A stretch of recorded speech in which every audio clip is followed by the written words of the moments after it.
Shalom, pada hari ini kita akan mendengarkan renungan firman Tuhan yang dibawakan oleh Bapak Pendeta Anugrah Layak. Tuhan Yesus memberkati. Mari kita berdoa. Tuhan Yesus, terima kasih malam hari ini ya Tuhan, seperti pujian yang telah kami naikkan kepada Engkau, bahwa sungguh Engkau adalah Allah yang telah mengasihi kami. Kasih-Mu tidak ada duanya di dalam hidup kami, karena kasih-Mu kasih yang sempurna dan kekal.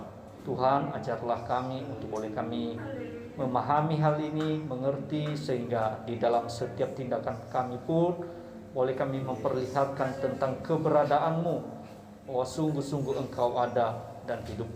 Terima kasih Tuhan, berkati seluruh jemaat-Mu, dan juga berkati hamba-Mu yang akan menguraikan sebagian daripada kebenaran firman-Mu. Terpujilah Engkau ya Tuhan, di dalam nama Tuhan kami Yesus Kristus kami berdoa dan mengucap syukur kepada Engkau. Amin. Ya. Selamat malam Bapak Ibu dan saudara-saudara sekalian. Salam. Ya, puji Tuhan, pada kesempatan malam hari ini kita akan belajar bersama-sama, akan merenungkan sebagian daripada kebenaran firman Tuhan, saudara ya. Tentunya lewat kesaksian yang boleh kita dengar pada petang malam hari ini, saudara, memberikan satu pengertian kepada kita bahwa sungguh Allah itu nyata, Allah itu bahwa hidup di tengah-tengah kehidupan, perjalanan kehidupan kita. Dia selalu memberikan yang terbaik. Hanya saja pandangan-pandangan kita itu biasanya kita anggap sesuatu yang baik itu kalau sesuai dengan ekspektasi kita, sesuai dengan keinginan kita. Kalau umpamanya di luar ekspektasi kita atau di luar keinginan kita, maka kita berkata, oh Allah itu tidak baik. Itu enggak ya Bapak Ibu ya? Itu yang sering. Kenapa? Itu paradigma kita yang keliru terhadap Dia. Seolah-olah yang kita anggap itu tidak baik, oh berarti Allah tidak baik. Tidak selamanya saudara ya. Acap kali di dalam hal-hal yang kita anggap tidak baik, justru Tuhan pakai sebagai alat, sebagai sarana untuk membentuk kehidupan kita. Ya saudara, memang sulit ya. Sulit untuk kita memahami hal itu. Tetapi itulah yang boleh sebenarnya kita pelajari dalam hidup kita ya. Sulit, siapa yang bilang? Kalau umpamanya saya sakit, terjadi sesuatu hal yang tidak saya inginkan, siapa sih yang senang? Ada yang senang. Boro-boro senang. Kadang-kadang kita pertanyakan, benar tak Tuhan itu ada? Kok nyatanya realita hidup seperti ini kok kenyataannya? Udah saya melayani, sudah berdoa, setiap hari Minggu setia, bahkan setiap sebelum saya tidur, mungkin saya baca firman Tuhan, berdoa dengan anak-anak, tetapi realita kehidupannya seperti ini. Jangan-jangan hanya sekedar sekedar untuk menyenangkan saja kita itu. Tidak saudara ya. Ini sering-sering manusia sering kita salah memahami Dia di dalam hidup kita. Seolah-olah apa yang kita mau, oh Tuhan juga mau hal demikian. Betul enggak ya saudara ya? Termasuk yang berbicara ini saudara, kalau tidak salah saudara ya. Bisa loh saudara terjadi seperti itu. Oh saya pengen ini. Oh kiranya Tuhan juga mau apa yang saya inginkan. Belum tentu. Karena antara keinginan anugerah dengan keinginan Tuhan itu jauh. Kadang-kadang apa yang kita inginkan itu kadang-kadang melawan Tuhan kok. Tapi sungguh walaupun kadang-kadang permohonan kita itu seolah-olah kita memaksakan Tuhan, Tuhan tahu kok. Itu sebabnya di tengah-tengah perjalanan kehidupan kita mohon sesuatu hal yang menjerumuskan kita, acap kali kita dia tegur kita, acap kali dia menasehati kita, acap kali dia membimbing kita dengan lembuhnya, dengan kasih sayangnya kepada kita. Bukan karena dia murka lalu langsung dor, bukan saudara. Tapi karena kasihnya yang lemah lembut, sehingga apa? Dia masih menuntun kita, memberikan disiplin kepada kita, dia menasehati kita. Bahkan tidak jarang kalau udah keterlaluan itu kadang-kadang dia cubit kita saudara.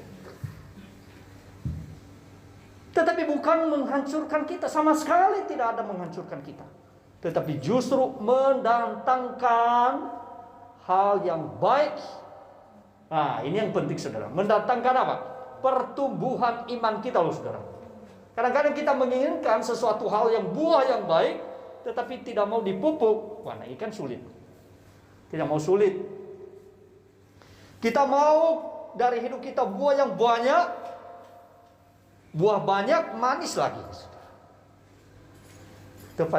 Tapi tidak mau untuk dibentuk, tidak mau memahami dia dalam hidup kita.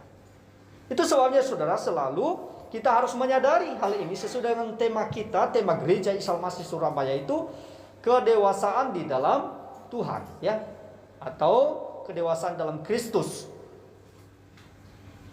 Suka atau tidak suka, Tuhan menginginkan buah dari kehidupan kita, buah dari kedewasaan kita. Setidak-tidaknya saudara, orang-orang yang ada di sekeliling kita itu mereka menikmati buah dari hidup ini, buah dari pertobatan kita, saudara. Buah dari pemikiran kita yang telah diubahkan oleh Tuhan. Buah dari kehidupan ini yang boleh nyata hari demi hari. Saya tidak sedang mengatakan bahwa saya adalah manusia yang sempurna, tidak. Orang Kristen itu bukan orang sempurna loh saudara, ya. Orang yang diproses. Besok bisa jatuh enggak? Bisa. Tapi bisa enggak juga enggak jatuh? Bisa enggak? Bisa juga. Kenapa? Kita diberikan kuasa untuk menolak segala godaan. Jadi itu sebabnya orang Kristen ketika mereka jatuh di dalam satu kesalahan yang bisa saja, wah itu orang Kristen tak? Modelnya kayak gitu. Iya saudara, bisa jatuh, bisa. Itu sebabnya Allah Roh Kudus itu mengingatkan kita ketika kita melukai pasangan kita, melukai orang keluarga kita, bahkan orang-orang terdekat kita. Tuhan ingatkan, biasanya kita gak bisa tidur kok. Berantem,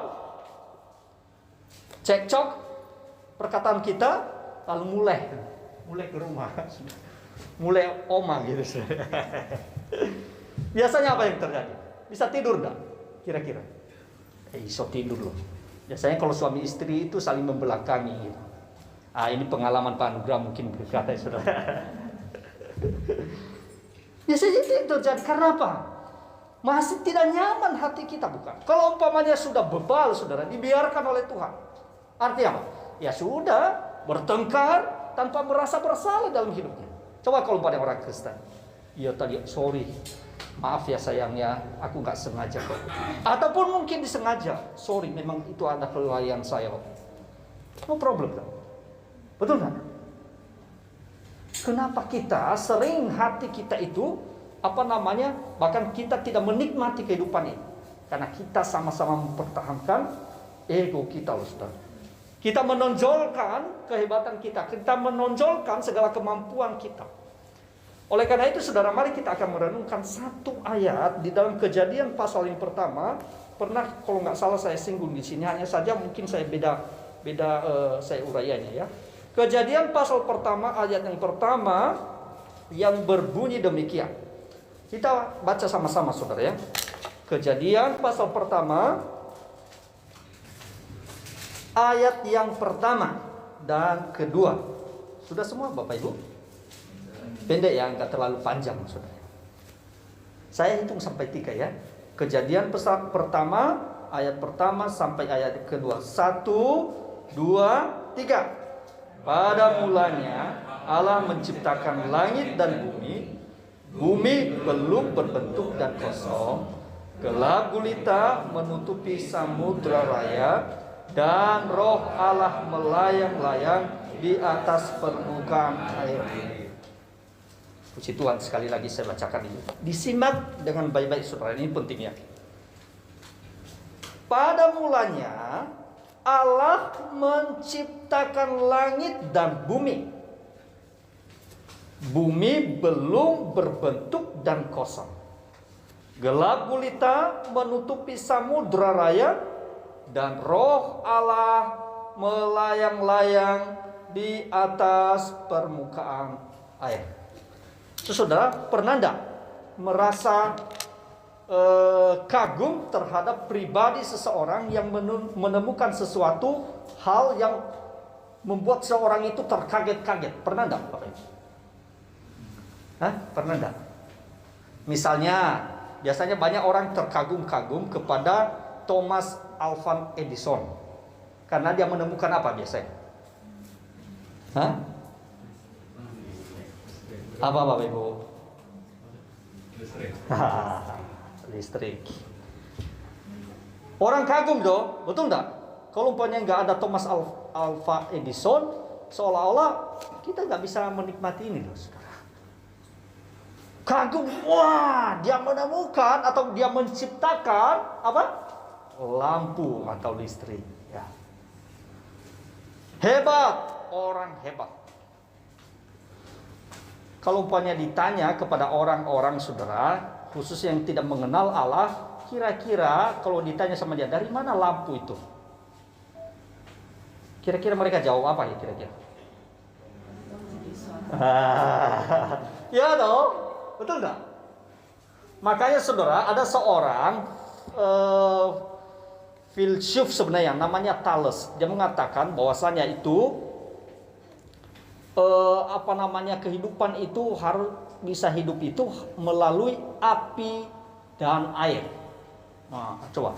Kenapa di dalam batu pun ada air? Hebat ya, kelihatan hebat. Tapi ditanya sama dia, dari mana itu batu dan air itu? Atau api itu dari mana? Oh, saya temukan saudara yang mungkin. Nah, saudara, kita kadang-kadang kita kagum toh.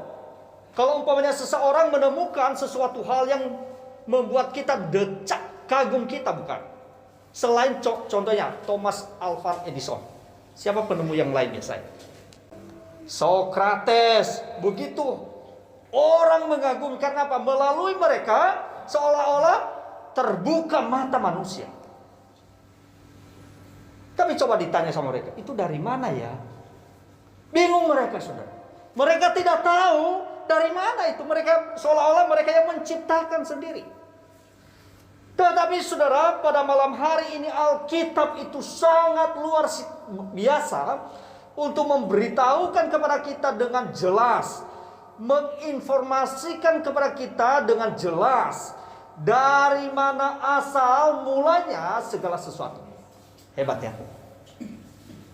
Kalau para filsuf tadi, para penemu tadi, mereka bingung ketika mereka tanya, dari mana ya? Juga mereka bingung kok. Tetapi saudara, di dalam ayat yang pertama tadi bagaimana saudara? Pada mulanya. Garis bawah ini penting saudara. Pada mulanya. Artinya apa? Awal dari segala sesuatu yang mengawalinya atau yang menciptakannya siapa? Siapa saudara? Allah. Ini penting.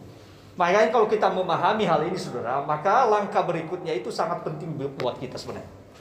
Ketika kita beraktivitas, ketika kita melakukan segala sesuatu, ketika kita memikirkan segala sesuatu, maka itu menjadi dasar kita. Di dalam Alkitab kita itu bukan hanya sekedar informasi kepada kita, tetapi dia menegaskan kepada kita bahwa segala sesuatu yang terjadi dalam dunia ini, awal terjadi segala sesuatu beserta dengan isinya, bahkan dunia ini, pada mulanya itu dari Allah. Dari yang tidak ada menjadi ada. Kagum enggak seperti itu? Makanya tadi saya kontraskan, kadang-kadang manusia begitu kagum, mereka melupakan sang pembuat tadi yang pada mulanya ini sudah. Mereka lupa itu. Bahkan di tengah-tengah segala aktivitas mereka lupa pada mulanya Allah menciptakan langit dan bumi. Bahwasanya segala sesuatu itu bukan manusia yang mengawalinya, bukan manusia yang menciptakannya, tetapi Allah yang mengawali segala sesuatu dari yang tidak ada menjadi ada. Termasuk siapa? Termasuk siapa ini? Hah? Ini loh, termasuk anugerah yang berbicara depan ini. Jatuh. Jadi termasuk siapa? Kita semua loh saudara. Makanya nanti di dalam pasal yang kedua itu, Bapak Ibu dan saudara-saudara sekalian, lihat di sana ya. Di sana ada penciptaan tentang manusia. Secara khusus dulu saudara, pasal 1 ayat 26. Ya, ayat 26 berkata demikian saudara ya. Ayat 26, berfirmanlah Allah, baiklah kita menjadikan manusia menurut gambar dan rupa kita, supaya mereka berkuasa atas ikan-ikan di laut dan burung-burung di udara, dan atas ternak, dan atas seluruh bumi, dan atas segala binatang melata yang merayap di bumi. Coba ya saudara, dari yang tidak ada menjadi Allah, menjadi ada, dan Allah lah yang mengawali segala sesuatu. Termasuk siapa tadi? Diriku dan Bapak Ibu, saudara-saudara. Kalau hal ini saudara, kita di dalam setiap pekerjaan kita saudara, di dalam setiap aktivitas kita memahami hal ini, kira-kira membuat kita kagum enggak sebenarnya? Jangan-jangan ya kita berpikir loh, oh itu anak saya itu kami yang menciptakan berdua. Ya memang hasil dari suami dan istri saudara, anak-anak itu. Tetapi lihat, sekalipun kamu bekerja atau Bapak Ibu bekerja saudara, tapi kalau umpamanya Tuhan tidak berkehendak, gak ada toh, betul tak? Coba ya, itu loh saudara. Kalaupun kita di dalam segala aktivitas yang kita lakukan setiap hari, kadang-kadang kita, aku loh yang mengawali ini. Mana kamu bukan? Saling kita bertengkar atau bukan? Betul nggak? Kita saling menyalahkan antara satu dengan yang lain, bukan? Betul nggak? Ini aku yang mengawali, aku yang memulai ini. Repot kalau sudah seperti itu. Kita rame, kita tidak menyadari bahwa sedang Allah bekerja di dalam setiap apa yang kita kerjakan. Seolah-olah kita yang membuatnya, seolah-olah kita yang menciptakannya. Padahal apa yang kita lakukan sebenarnya? Kalau tadi yang pertama, Allah yang mengawali segala sesuatu termasuk hidupku dan Bapak Ibu dan saudara-saudara sekalian. Maka yang kedua ini, kita hanya mengembangkannya. Amin Bapak Ibu. Mengembangkan. Kalau umpamanya Thomas Alva Edison tadi, dia hanya mengembangkan apa yang telah Tuhan ciptakan. Ini penting. Kira-kira kalau umpamanya kita yang mengerjakan, kita yang mengelola atau mengembangkannya, kira-kira ono ya untuk menyombongkan diri dikit enggak? Hah? Kira-kira ada enggak? Tapi kenyataannya bagaimana sih? Dikit aja loh, dia memiliki sedikit aja biasanya. Waduh, gagah nemen. Kalau tidak, dia tindas istrinya. Kalau umpamanya punya suami, punya power gitu ya sudah. Seolah-olah dia memiliki ini, akhirnya apa? Dia semena-mena terhadap istrinya, anggota keluarganya, bahkan kerabatnya atau siapa saja. Itu sebabnya ini penting untuk boleh kita pahami loh saudara. Di dalam setiap aktivitas itu sebenarnya, oh iya, aku hanya mengelolanya. Kalau mengelola Tuhan percayakan, maka ya, saya hanya bertanggung jawab atasnya. Itu tidak sedang membanggakan diriku, bahkan menyombongkan diriku dengan apa yang telah Tuhan percayakan. Hebat ya saudara. Inilah yang kita gumulkan hari demi hari. Karena di sanalah kita terjebak di dalamnya kalau kita tidak hati-hati. Betul enggak? Dengan Tuhan percayakan sesuatu kemampuan yang kita miliki, tidak jarang kita menghina orang lain, bukan? Tidak jarang kita mengucilkan orang lain, bukan? Tidak jarang bagaimana saudara? Apalagi? Alah, siapa lu? Sambil apa biasanya? Apa namanya melihatnya itu loh? Alis matanya itu loh, ini gitu. Betul nggak saudara? Padahal saudara, hanya yang dipercayakan oleh Tuhan untuk bisa kita kelola. Dan begitu celakanya kita, tidak jarang apa yang telah kita dapatkan itu, bahkan yang Tuhan percayakan itu bagi kita, menjadi sarana untuk menghina yang lain, menjauhkan orang lain, menjadi sarana untuk apa? Saling kita mengucilkan, bahkan menilai, menganggap remeh orang lain. Sangat sedih loh saudara. Itu perlu kita renungkan kembali di dalam kehidupan keseharian kita, saudara. Yang pertama tadi apa? Allah yang mengawali segala sesuatu. Kalau umpamanya Allah yang mengawali segala sesuatu, maka tidak boleh yang lepas yang kedua. Artinya apa? Kita hanya yang mengembangkan. Jadi kita itu diberikan tanggung jawab. Lihat tadi saudara ya. Dari yang tidak ada menjadi ada. Lalu Tuhan ciptakan. Lalu dia menciptakan manusia itu. Lalu diberikan tanggung jawab kepada manusia itu. Untuk mengelolanya. Bukan untuk merusak. Bukan juga untuk dipakai untuk menghina orang lain loh, teman-teman yang lain. Kenapa? Kita diciptakan menurut apa? Rupa dan gambar Allah. Boleh enggak? Kalau anugerah, kamu itu loh. Umpamanya ini hanya contoh. Anugerah itu kurus, masih hidup lagi. Umpamanya saudara. Boleh enggak kita mengatakan seperti itu? Menghina orang lain, meremehkan orang lain. Nah, tapi kenyataannya saudara, tidak jarang terjadi di tengah-tengah kehidupan kita, bukan? Betul enggak? Betul ya saudara? Itu sebabnya apa yang telah Tuhan percayakan kepada kita bukan untuk merusaknya, bukan. Tetapi kita mengelolanya sekaligus untuk kita nikmati loh saudara.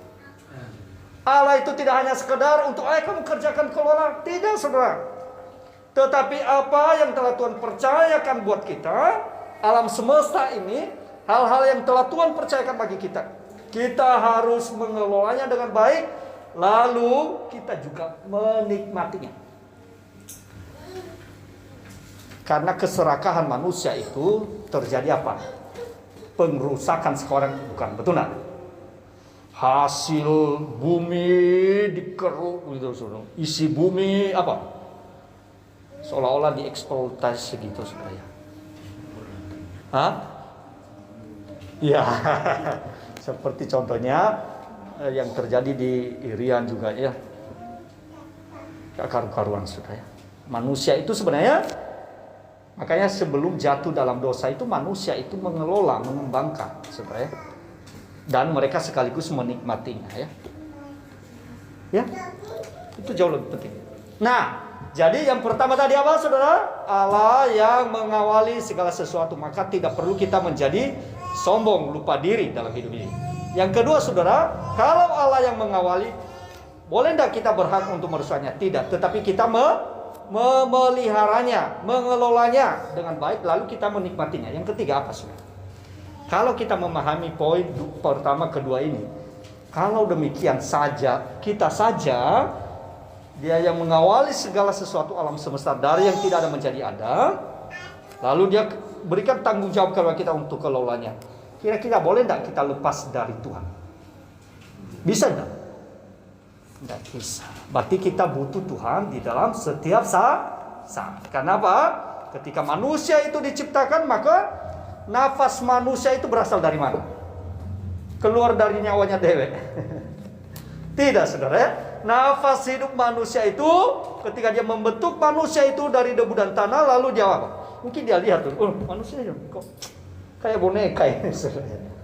Tapi istimewanya dia ciptakan mereka, dia bentuk dengan tangannya sendiri. Makanya Allah kita itu Allah kreator yang agung, yang mulia, paling agung dan teramat agung. Dia menciptakan itu bukan hanya sekedar melalui firman-Nya, tetapi Dia membentuk kita dengan tangannya, dengan jarinya. Itu adalah satu sebenarnya keistimewaan dari ciptaan yang lain. Tidak hanya sekedar itu, tetapi manusia itu Dia menghembuskan nafas kehidupan itu di dalam hidup, bahkan di dalam hidup manusia itu. Jadi kalau umpamanya, coba bayangkan, kalau umpamanya kita tidak mau, seolah-olah tidak membutuhkan Tuhan dalam hidup kita, lah nafas kehidupan kita itu bagaimana sih? Bukankah itu satu perlawanan, pemberontakan kepada Tuhan? Betul enggak? Kalau umpamanya, kadang-kadang saya ambil contoh itu, saudara, hal-hal yang cilik, umpamanya ini yang saya buat, lalu ini seolah-olah dia nggak mau, maksudnya bergantung sama saya, atau malah dia, wah bukan. Kira-kira gimana kalau umpamanya saya menciptakan ini seolah-olah, kalau umpamanya benda hidup, saudara, dia lawan saya bilang, kamu itu loh. Gimana ya Mas Chris? Pernah nggak menyadari hal ini? Nafas kehidupan kita loh, setiap hari Tuhan kasih. Tuhan masih kasih kesempatan buat kita. Tapi kesempatan yang Tuhan berikan itu kita pergunakan untuk apa? Ini menjadi persoalan, saudara. Nafas yang kita ucapkan, nafas yang keluar dari hidup kita, bahkan setiap aktivitas kita pergunakan untuk apa? Ini yang menjadi perenungan setiap hidup kita, anak-anak Tuhan. Hari ini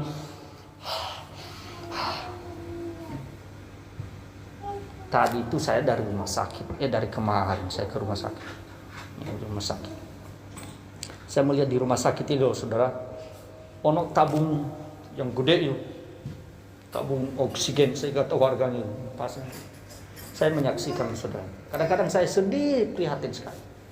Bukan karena orang sakit, saya tertawa melihatnya, tapi lihat, saudara ya, orang yang mengalami kelemahan tubuh seperti itu, oksigen itu tabungnya lebih panjang, lalu dikasih.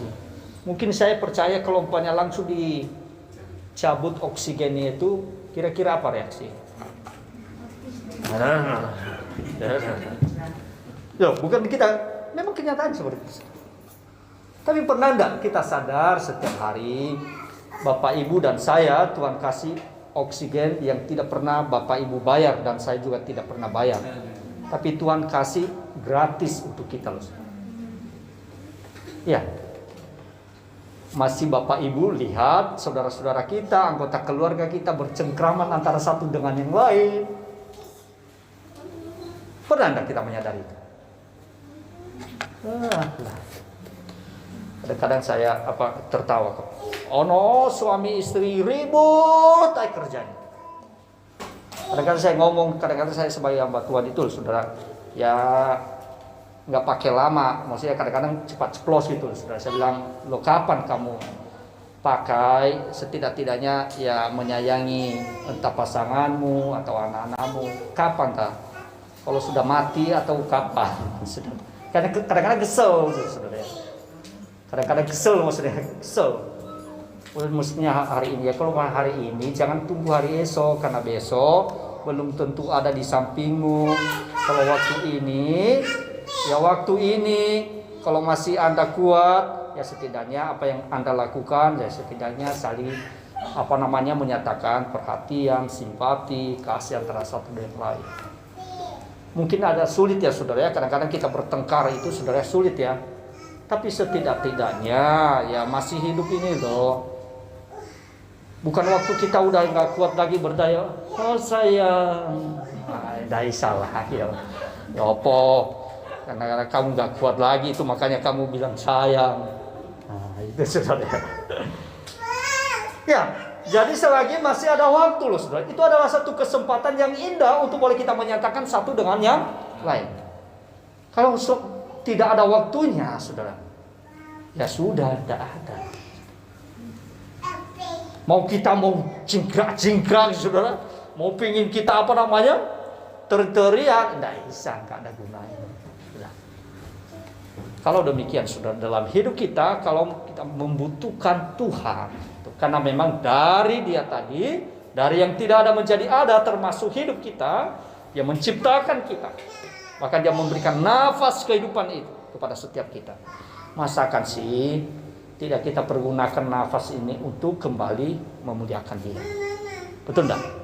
Inilah sebenarnya orang yang mau bertumbuh. Amin Bapak Ibu. Amin. Orang yang bertumbuh itu berarti segala sesuatu yang harus dia lakukan termasuk nafasnya.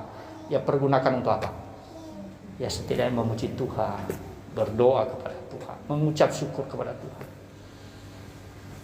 Ya, bersekutu dengan Tuhan. Setidaknya rasa syukur kita itu boleh juga dirasakan oleh orang-orang yang terdekat dengan kita. Saya tidak sedang mengatakan bahwasanya kita tidak terjadi satu kelas loh ya. Jangan disalahpahami. Bisa saja terjadi. Kesalahpahaman itu terjadi, perbedaan pendapat itu bisa terjadi. Tetapi kita selalu apa memang? Disadarkan oleh Tuhan, lalu bukan itu menjadi dasar kita untuk apa? Bertindak kepada orang lain dengan semena-mena. Justru ini aku baru mengerti dia seperti itu. Betul saudara? Hari demi hari kita semakin hari disingkapkan, diberitahukan kepada kita karakter kita antara satu dengan yang lain. Amin. Saudara. Mungkin karakter Mas Kris dengan saya, Mas Kris lebih halus. Saya ini suka kasar mungkin. Ya tahu Mas Kris. Tahu Mas Kris.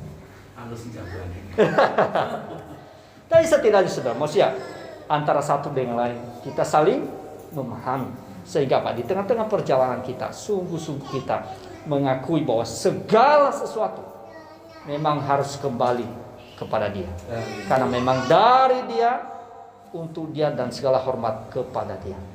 Siapa itu? Kepada Tuhan kita Yesus Kristus. Tuhan memberkati Bapak Ibu melalui renungan singkat malam hari. Semoga kita hari demi hari di tengah-tengah perjalanan ini semakin mencintai dan melayani Tuhan selagi masih ada kesempatan. Mari kita berdoa. Tuhan Yesus, terima kasih malam hari ini kami telah mendengarkan sebagian dari kebenaran firman, bahwasanya Engkau mengajar kami, memberitahukan kepada kami, bahkan menegaskan kepada kami bahwa segala sesuatu berawal dari Engkau, dan segala sesuatu termasuk hidup kami juga dari Tuhan. Bahkan nafas yang kami miliki itu pun dari Tuhan.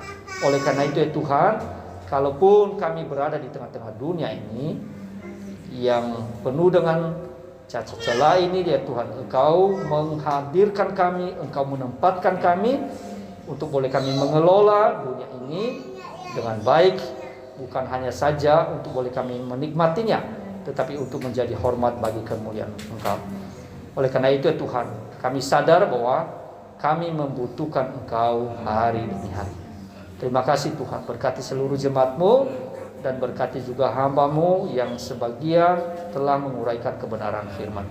Di dalam nama Tuhan kami Yesus Kristus, kami berdoa dan mengucap syukur kepada Tuhan malam hari ini. Haleluya. Amin.